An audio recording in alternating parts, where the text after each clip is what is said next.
8 months in the life of a writer like Rachel Lynch, that's usually 2 or 3 books. But for the last 8 months, the story wasn't being written on a laptop. It was being written in hospital wards and chemo chairs. G'day everyone, and welcome to a very different and very special episode of the Killer Storyteller Podcast with Rachel Lynch. I'm Kristy Horne, coming to you from Melbourne, and I'm joined by the woman who has officially kicked a dirty stinking curveball right out of the park. Welcome to the mic, million copy, best-selling author Rachel Lynch.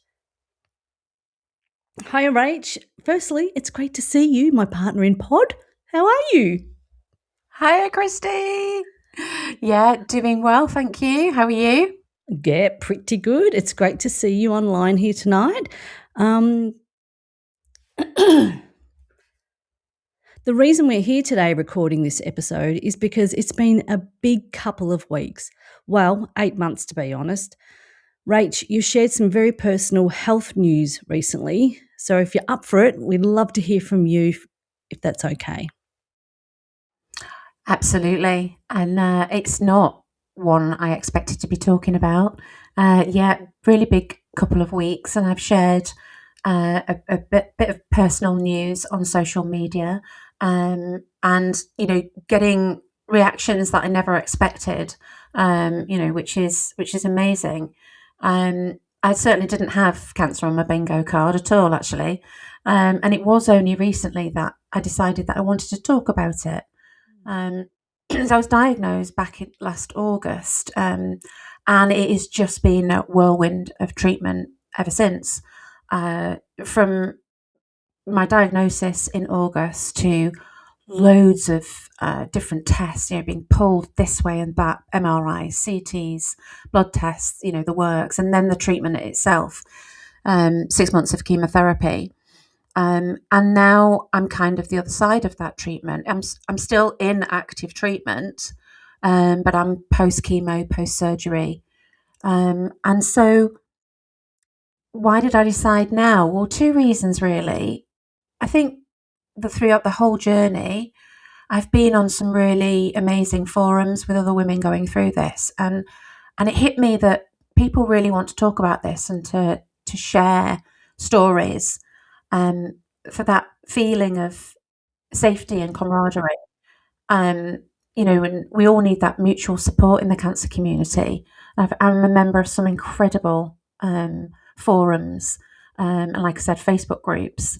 And already from my social media posts that I've done, I've had loads of people reach out to me, thanking me for being so honest. And number 2, I think, to be honest with you, during chemotherapy, it would have been impossible. I was absolutely wiped out. Physically, emotionally, very vulnerable, and just busy, surviving. It was like a bit like being underwater. My brain was racing ahead, but my body was in a very different place. It didn't feel safe for me to go public, although we carried on meeting and we did a few podcasts, didn't we? But I had to really prepare for those moments, and a lot of it is thanks to you that I was able to pull through those, because all my energy literally went into trying to pull through it. Excuse me. Wow, Rach, that's huge and really personal. I'm so glad that you feel ready now to share it with us. But yeah, it's such a brutal thing to go through. You've been fighting triple negative breast cancer, having treatment, lying low and recovering, and you're on the mend, getting your strength back and you're healing. How does it feel to be back behind the mic? And most importantly, how are you doing now? Oh, honestly, it's one of those things that is making me feel alive. So much of this journey is unexpected and nothing can prepare you for how life changes. The feeling of losing vitality, the drive that I once had, the energy that I took for granted, losing my purpose, it was all very devastating.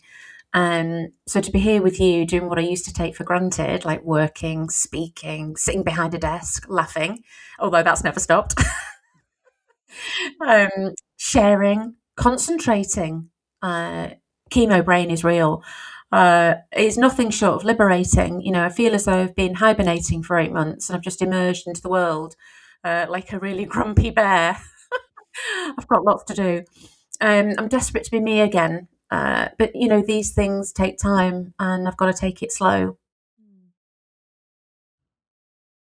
Sorry, I thought you were going to jump in there. No. Okay. I'm not sure what to say there. That's fine. And so I think, before we get going, now might be just a good place to spend a minute or two kind of honouring that process of cancer treatment, because people going through it, or loved ones supporting people going through it, often feel invisible because no one understands how it feels. And so I thought it was quite important to be honest about it. And that's why a lot of my social media posts recently have been so honest. It's not something I ever thought about, chemotherapy. Nobody tells you what it's going to be like, but it is utterly transformative. That's how I would describe it. The closest, most accurate metaphor I think I've come up with as a writer is war. The systemic destruction of your whole body obviously attacks the good cells as well as the ones that you're trying to get rid of. The intense conflict resulting in a prolonged and violent change, isn't often discussed. I think we put brave faces on, and when we get asked, which we always do, how are you? We always sort of say, oh, I'm fine. We're all guilty of that, aren't we? It's not it's not just going through this. You hear a lot on social media about warriors winning, bravery, courage, but without actually picking apart what is behind those words. You don't have any control over what's happening to you. It's not a choice. The slow hemorrhaging of energy, the awareness of being systemically poisoned, the bone-weary fatigue, the groundhog days of treatment, the crushing of biological systems you never knew were there and you took for granted, like eating, rest, sleep, simple mechanics, seeing them slip away. I know it sounds dramatic, and I'm a writer, so I'm allowed to use some artistic license here, but I never thought I'd become, a bloody living metaphor for pain. Everything about it is painful. It almost feels self-indulgent to talk like this because I'm not used to talking like this. Because I'm used to looking after myself. I'm used to eating the food I want to eat. I'm used to making decisions about my body. I'm used to, keep looking after it in the form of exercise, going to bed fatigued because I've used my body and I'm tired, going to bed proud of my body because, I've maybe bust a PB running or whatever. And all that is, all of those choices are taken away from you. But it is universally acknowledged now that after treatment stops, even though you've gone through all of that and you've faced all that, it kept you busy.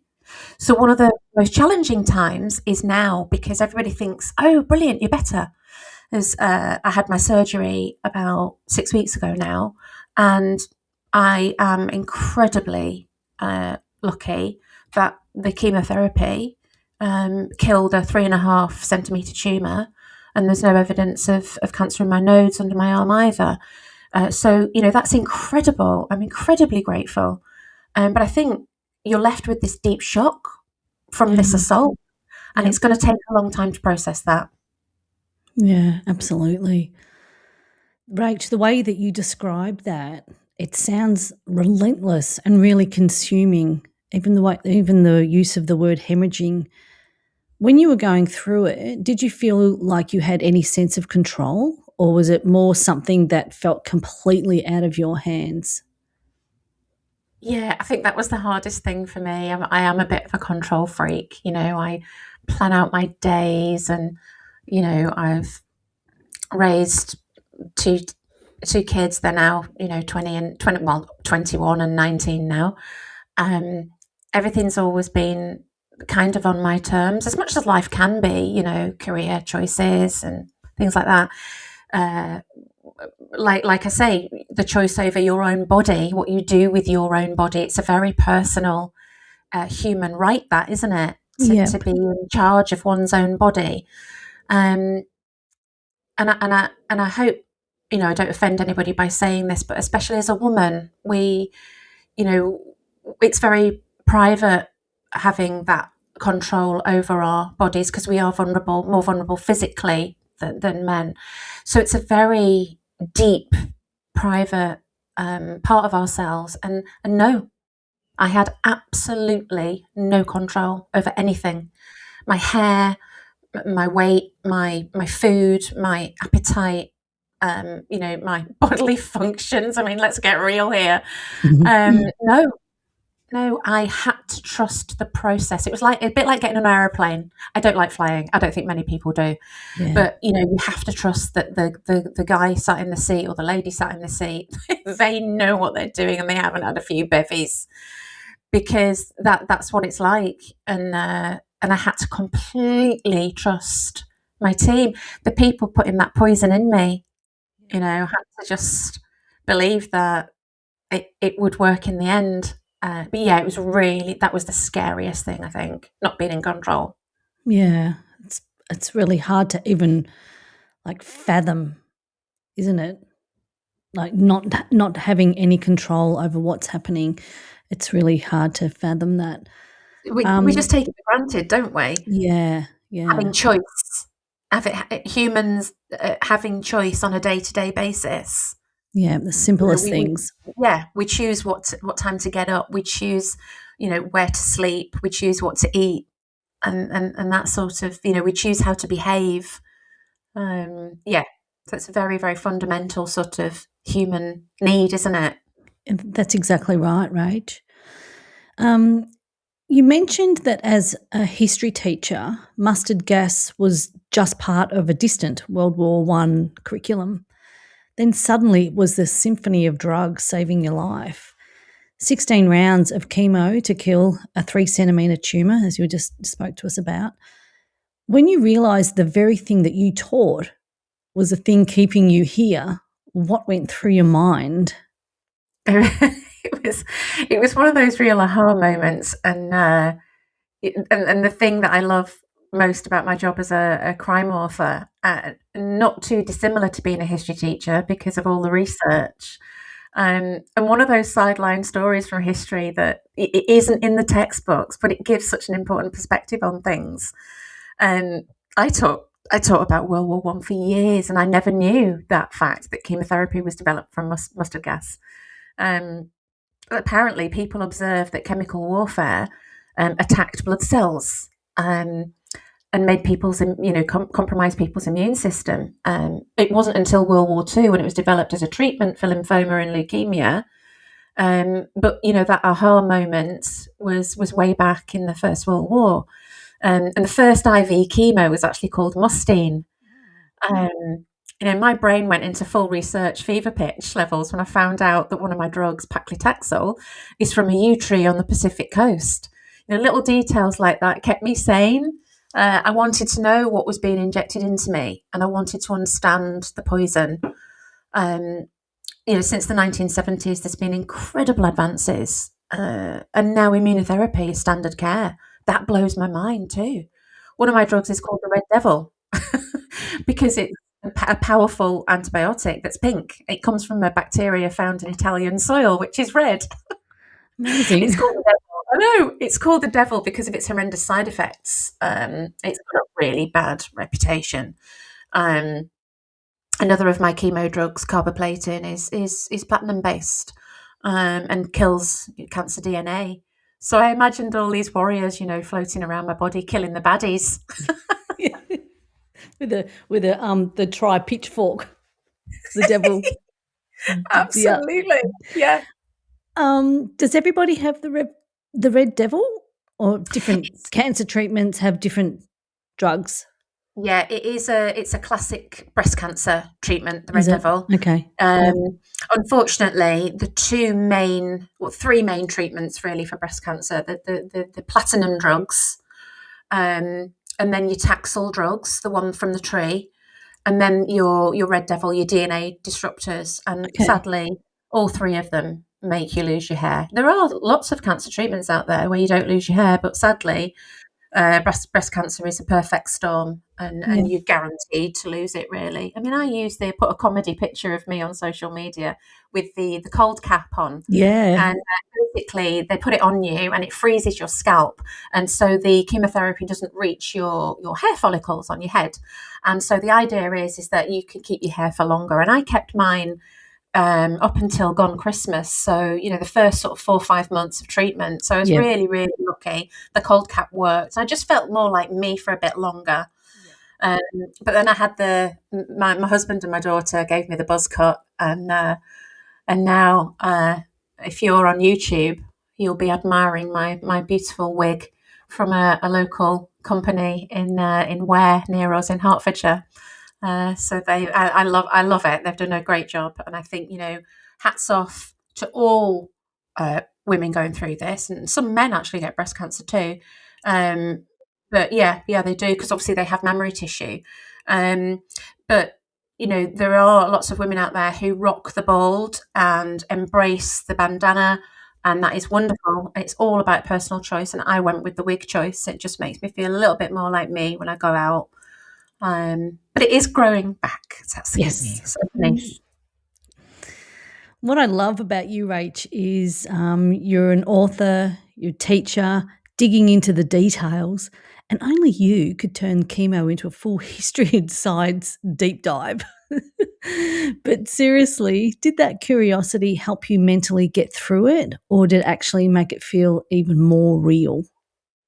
Yeah, with me, I think it's know your enemy, so so instead of sort of like denying the facts, or just not having that noise, I think obviously we fall into two camps. I think there's a lot of people who don't want to know, and absolutely rightly so, who would, and that enables them to not have as much noise.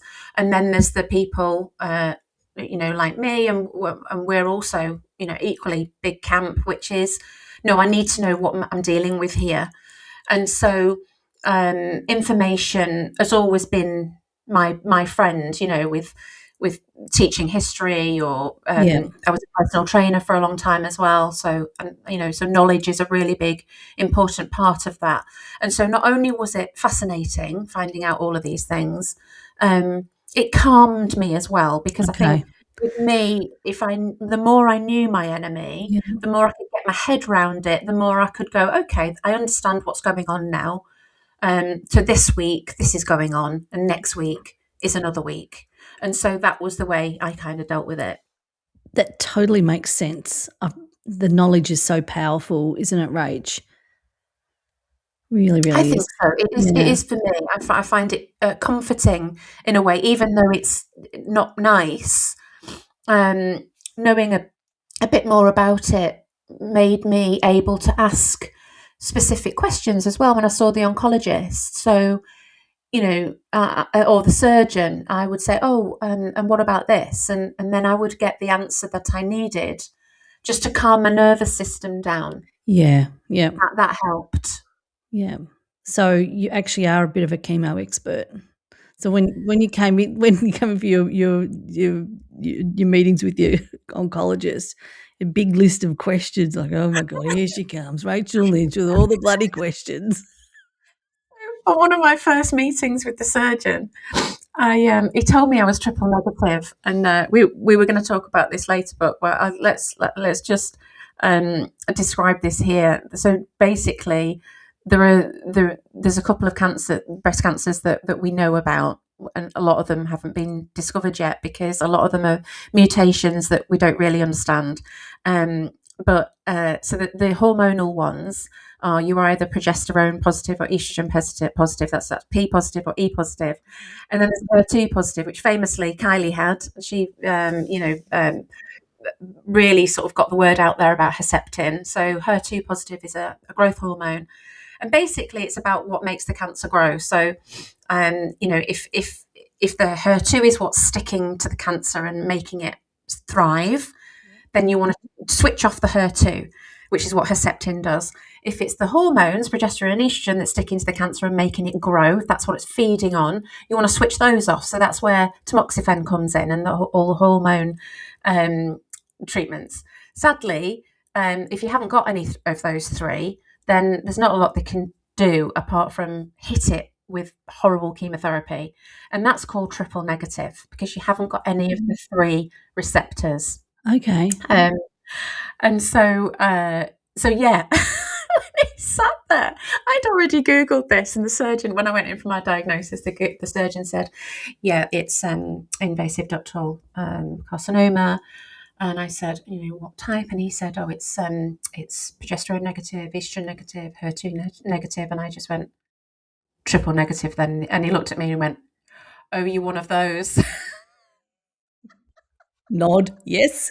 Yes, I am. And I've got another 5,000 questions as well, if you don't mind. How long have you got? Get comfy. Buckle up, mate. Oh, I love that, Rach. Can I ask, how did the world of D.O. Kelly Porter help you make sense of the chaos of cancer? And did you ever find yourself thinking, what would Kelly do? Yeah, it's funny because it's when I realised how much I channel my Kelly, and absolutely. I mean, I had really dark days, and I still do, but I believe it's our baseline resilience, that carries us through any trauma. And chemotherapy and the experience of cancer is a prolonged and serious trauma. There are lots of traumas, throughout our lives, and this is another one. It's another one that adds to the list. That's how I see it. And so I'm getting through it like I get through everything. And me and Kelly are very, very similar. I didn't really acknowledge this until recently, probably. I think obviously, you write what you know, and I've created this woman. And so it's made me understand her a little bit better. So, she evaluates the situation. Shit, I have cancer. Weighing up my options. Shit, I need 24 weeks of chemo. 24 weeks? Can't you just cut the sucker out? I readied myself. Shit, everything's about to change, but shit, I can do this. And then survived as best as I could. Oh shit, those baddies are worse than I thought. And emerged out the other side, but only by accepting help from those who love me and those around me, which she always has to do as well. She's absolutely amazing, and she's kick-ass, and she's tenacious, and she's, a right badass, but her team is really important too. Her home life's really important. Ted's really important to her. And obviously now Lizzie and Johnny's really important to her, even though their relationship has been up and down, and currently it's down, and maybe it goes up. And then, her team at Eden House. So, she's tenacious, resilient, focused, and steely, but she's a human, and she relies on that. And that is exactly what I did. Surrendering my control was really hard, but accepting help doesn't come naturally to me. But I wouldn't have survived without friends, family, colleagues like you, Kristy Horne. Your gifts and your surprises from the Southern Hemisphere were absolutely priceless, and glimmers to me. We've talked about glimmers before, and they were when that thing lands on the in the post, and I open it, and it was a placemat or a snow scene, or just a card. These are the things that matter, and I think that is what I've learned is what really matters in life. Yeah. And we love looking for the glimmers, don't we, Rach? Because they're everywhere, but only if you're looking. Yeah. You recently shared a photo of you and the brilliant Michael Wood at Harrogate last year versus now. This is a visual of how much your world turned upside down. But recently you did something so special, dedicating Cruel Truth, Kelly 13, to the nurses at Elstree Cancer Centre. Can you tell us a bit about those nurses and that dedication, the inside cover what you've written is just absolutely beautiful. Oh yeah, first Harrogate. I mean, that last year when I first met Michael in the flesh, actually for the first time. Michael's a fantastic crime writer, and we're hoping to get him on the pod as a guest. He's massively up for it, by the way. That's the last time I felt like me in public. That's why that's why I chose that picture, because it's very, very me, just sort of laughing and in company. And I made some really special friends there, and those people have kept me laughing and smiling all the way through. There's not a lot of people I shared my news with, but we have a WhatsApp group with about 7 of us from Harrogate, sort of writing buddies, and I shared it with them. And I think I shared a before and after, because one of the biggest things I've struggled with is my identity.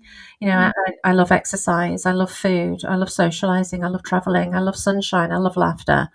And chemotherapy took most of that away. I'm still navigating what's replacing it, to be honest. And when I say taken away, like I can't sit in the sun, because one of the effects of my good old Pacific yew tree is that it's thinned my skin, so I'll burn easily. Food, I have to be really careful with food, because one of the lovely effects of chemotherapy is that, it really affects your whole digestive tract. And that's still healing. I know I'll do those things again, but my world is forever changed. That's okay. I think of that lovely Japanese vase, that's been broken and put back together again. It's no longer the same, but it's more interesting and shows the scars. And they call it Kintsukuroi, meaning golden repair. And it's about showing off the object's history rather than hiding it. But on the nurses at Elstree, I mean, they were incredible. They are incredible. They're still looking after me. I'm still going back for immunotherapy. And I probably will have that until at least the end of the year. Okay. Honestly, I don't know how they do that job. I know it's horses for courses, and we're all different.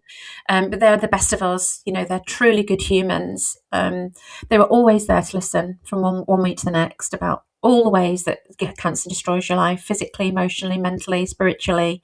And I can't thank them enough. And so dedication in my next book was the absolute least thing I could do. And a big box of Krispy Kreme donuts went down well too. Yeah, that was a really beautiful photo that you shared online. Really lovely. And gosh, that's such a powerful way to look at it, Rach. The idea of the golden repair, it really stays with you, doesn't it? So, but how do you feel about that version of yourself now? Yeah, I'd seen that on TV a few times over the years, and I loved the concept of it. And actually, I think that we are all those vases anyway. And I think cancer's just one more little break.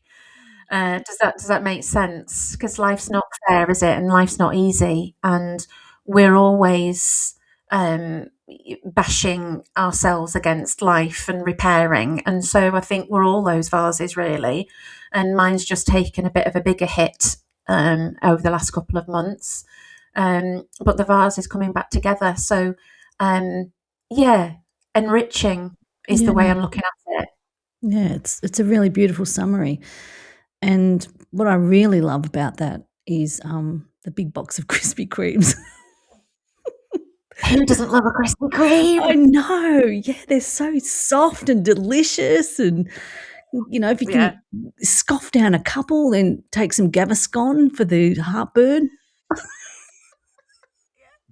Do you know, it is a bit like being pregnant. So when I was pregnant, I had a bottle of Gaviscon in my bag, a bottle of Gaviscon in the car, a bottle of Gaviscon wherever I was going to be. Serious? So I could chug it. Oh yeah, it's disgusting. Have this. It's like chalk, isn't it? It's awful. Oh, really terrible relationship with that stuff. And I thought that was over, that part of my life. But yeah, I have had to chug a few Rennies and a bit of Gaviscon lately. But that's okay, because like you say, you can have a fish and chip supper, and then you can have a Gaviscon chaser. No problem. Oh, sausage rolls for me. They'll do it every time. I bloody love a sausage roll. For the next 4 hours, I'm burping sausage roll and it's burning. Lemon tastes like lemon burning in the back of the throat. Oh, the pain. Worth it though. Oh, yeah. Totally. You've been really open with us about this, Rach, and you've described triple negative breast cancer as a bitch. Something incredibly tough, but something you're still choosing to face head on. For listeners going through their own dark chapters right now, what has this experience taught you about the idea of light that you often write about? That's such a good question. I think again it goes back to sort of digging deep and really finding out the way that you handle bad news, the way you handle trauma, and I've always given that darkness and light their own spaces in my novels because I believe one doesn't exist without the other. Triple negative's scary stuff. Because it hasn't got those targeted treatments, the recurrence rates are high because there's nothing to continue treating it once they've performed the surgery. See, that's why I'll be on immunotherapy for a while. It basically gives my immune system a good slap and says, "How did you miss that? Can you just go and attack that, please? What have you been doing? Hello." So that's basically what immunotherapy does. So that is kind of the only thing that they can do for it at the moment. And the trials are ongoing. But yeah, it is scary stuff. And so faced with that, fear, I think it's really important I had to slow down and just take every day at a time. One day I might not be able to get out of bed, literally, and the next I might be able to manage a 30-minute walk.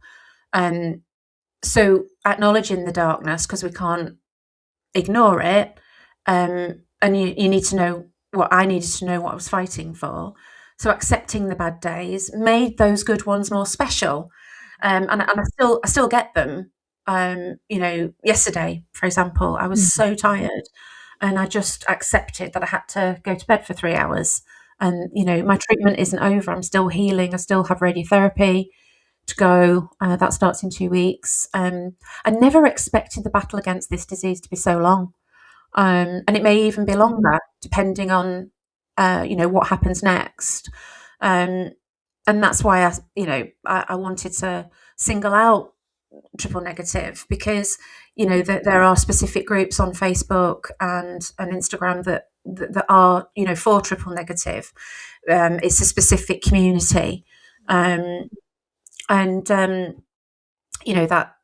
chance of recurrence and all of the individual questions that refer to that are dealt with on those forums, and that's been fantastic for me. Has it? Yeah. Yeah, they've been absolutely brilliant, because those specific questions, you're talking to people who have, lived with it for, 15, 20 years. And so sharing that knowledge on those communities is fantastic. And I think, one day at a time also means not worrying about the future anymore, because I can't control it. Yeah. It's been a real sort of leveler. And not worrying about the past either, because that's gone. And a lot of us don't. We worry about the past and we worry about the future and we forget today. So, I don't have any regrets. I don't feel guilty. There's too much rubbish online about, how cancer's caused by certain foods and, things like that. So I've been able to sort of slow down and shut out the noise. I don't listen to half of that. I've honestly had people say to me, "Oh, maybe you should eat organic blueberries or, drink turmeric tea." It's not helpful. And I think that, that's something that needs addressing, is trying to tell people with cancer how they might have prevented it. It's really not helpful. And it makes us feel really, really guilty and bad about ourselves. And that's not fair, because it simply isn't true. My oncologist could not tell me, why people get cancer, and that's a guy who's worked in it for 3 decades. But on social media, they prey on that fear, and it's all about marketing and making money and selling you something. Oh, do this, do that, and you'll never get cancer. And it's really cruel. I feel really strongly about that. So I've had to learn how to ignore that, as well as slowing down. Just ignore all that noise out there too. Yeah, that's something that like as a friend, you don't even think about these types of things that you've just been sharing with us. Especially around the fear and the noise that comes with all of it. It's just something that I wouldn't even consider. So it's really powerful hearing you say this and how you're choosing to focus on what you can control, and by taking things one day at a time. It's really powerful, Rach. I'd never actually heard of a triple negative breast cancer before, so this has been, really enlightening for me as well. Yeah, neither had I. Thank God. And I think that that's a good thing, that we don't know these things, because we've got lives to live, haven't we? And I think, the only reason I know about it is because I started doing all this digging into it, Yeah. wanted to understand it. I'm glad that you've never heard of it. Yeah. Rach, some of the messages from our Killer Storyteller listeners and your fans have been really incredible, coming in from all over the world. And I guess in the middle of everything you're still going through, you've got Cruel Truth, which landed this week, and The Gathering, which is coming out in June, which will be your 20th book launch, which is a huge milestone. Has this whole experience shifted how those moments feel for you now? Oh yeah, absolutely. I think this whole experience has shifted how I feel about everything. Yeah.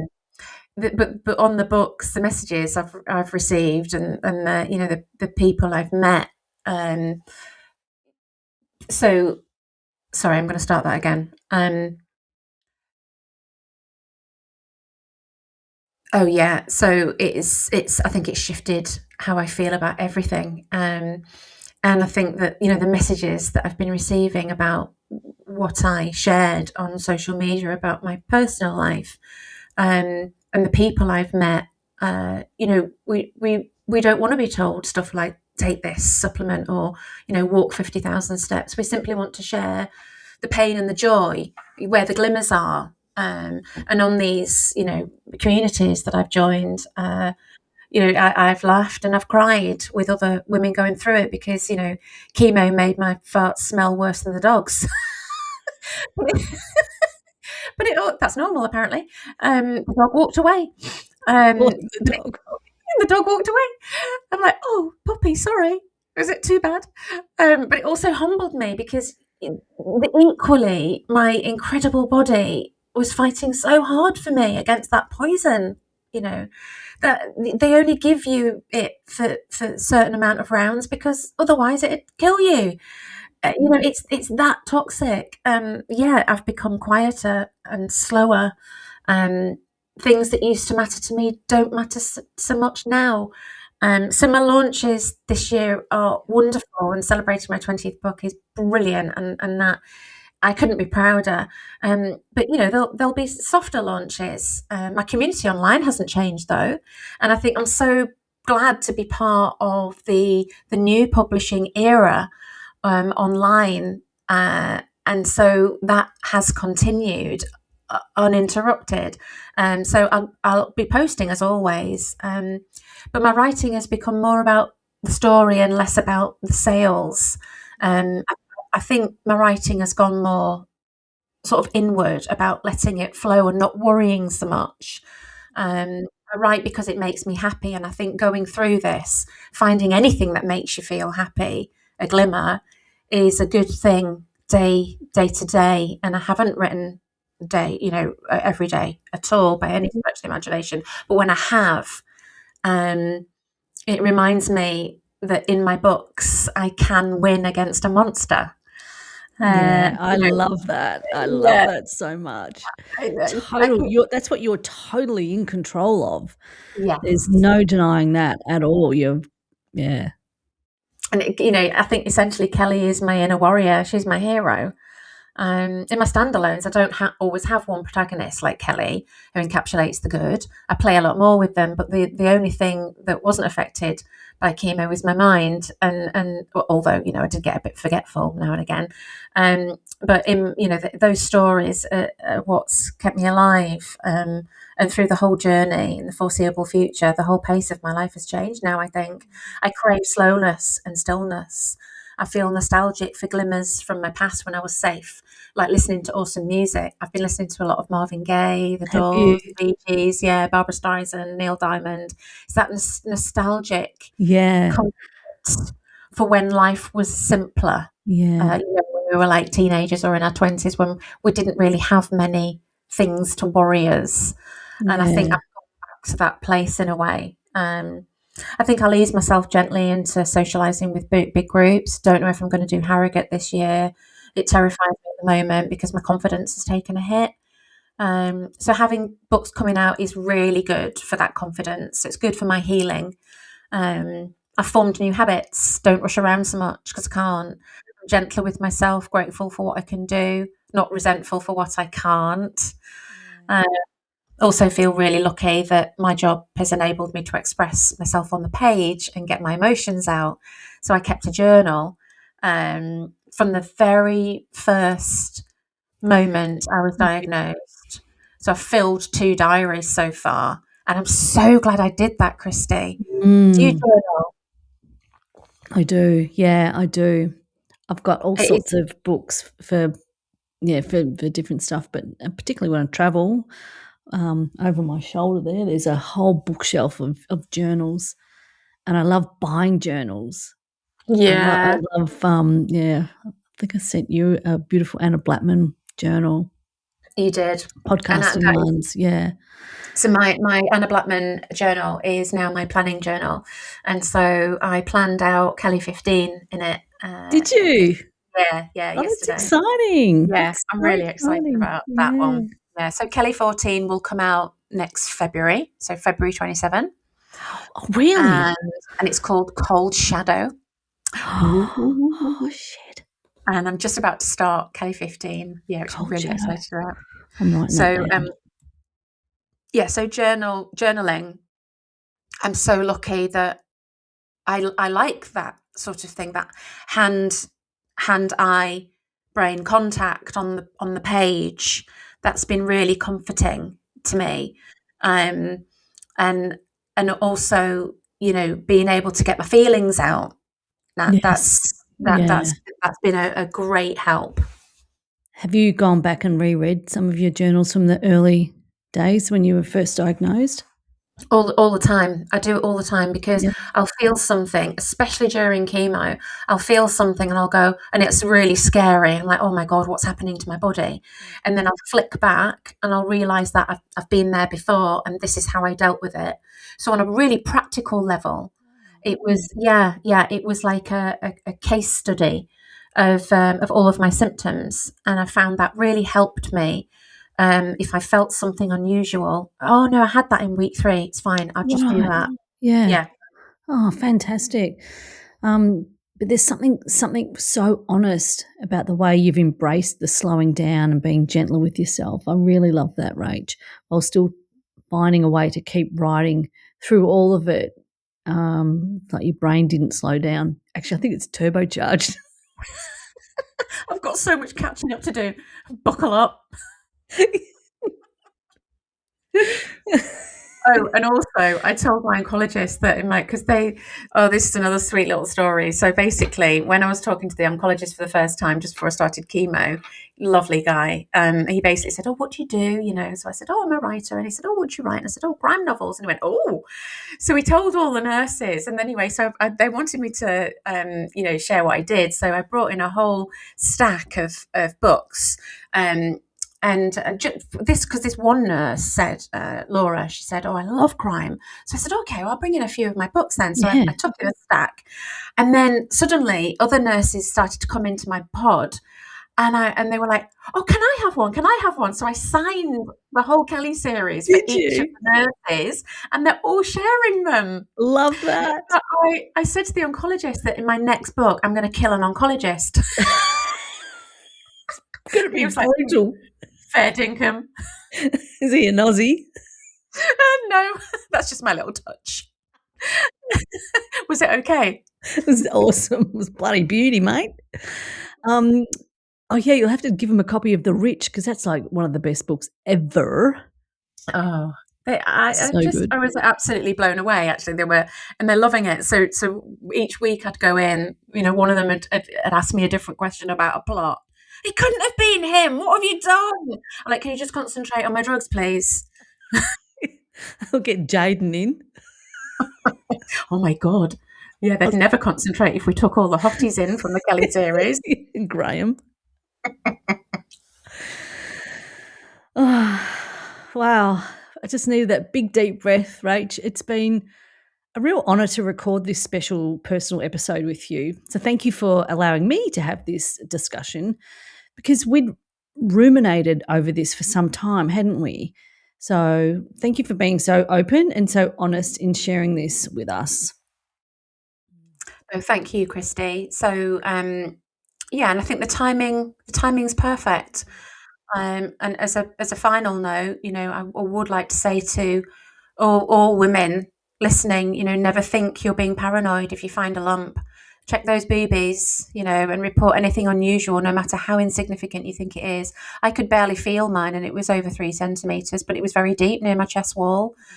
Go to your mammogram appointments. Don't put them off. Support breast cancer now and cancer research. There are runs, walks, and all sorts of ways like Macmillan coffee mornings to support the ongoing work of developing ways to fight this horrible disease that, sadly is one of the biggest reasons behind female mortality in this country. And I think that's the same for Australia and the US as well. Developing those targeted therapies to kill tumours. So chemotherapy might one day be a thing of the past. And I'm also being looked after by Penny Brown UK, which is a wellness charity. And they believe that treating cancer is about the whole person, not just the disease, which is really, really important as well. Yeah. I hadn't heard of Penny Brown UK, but I will be checking that one out. We've also got the Glenn McGrath Foundation as well, which is a really big foundation here in Australia. But also, like you have in the UK, we have all sorts of Mother's Day runs, which is coming up soon. And it's basically all of the proceeds go to cancer awareness. I'm not sure if it's just breast cancer, but I think it could be more broadly. There's one that you might have heard. I don't know if you do it in Australia, but here we do a breast cancer night run or walk in London, and it's basically a marathon, but you can walk it. So obviously it takes all night, and everybody wears bras. Even the blokes that lots of men do it as well, and they wear bras as well, and they decorate the bras with feathers. Oh, great! Yes, it's good for breast cancer. So sadly I won't be able to do that this year because I think it's May. And I won't be strong enough. And I'm a walk in 2 hours at the moment, but 26 miles takes about. I think it takes about 8 hours. That's so, a long time, yeah. But my aim is to do that in May 2027 to raise money for breast cancer as well. Fantastic! That's something really awesome to look forward to, Rach. Okay, well, that brings us to the end of this conversation on the Killer Storyteller Podcast with Rachel Lynch. And thank you, Rach. It's been a really powerful and moving conversation. And to everyone listening, thank you for being part of it and for all of your support. Thanks, Kristy, and thanks everyone for listening. And I'll be continuing to talk about this on social media because it touches so many people's lives. It's also crept into some of my new storylines too. Watch this space and please get involved and share far and wide to increase awareness for people not just battling the disease but navigating the treatment and what that does to us too, and those loved ones who are there to support us. Please ping over any questions you might have and I'll answer them openly and honestly. Watch this space for further discussions and updates with us. For now, though, we're prepping for our next podcast episode on Kelly Porter and hope you'll join us then. Bye, Kristy. All right. See you, Rach. Bye.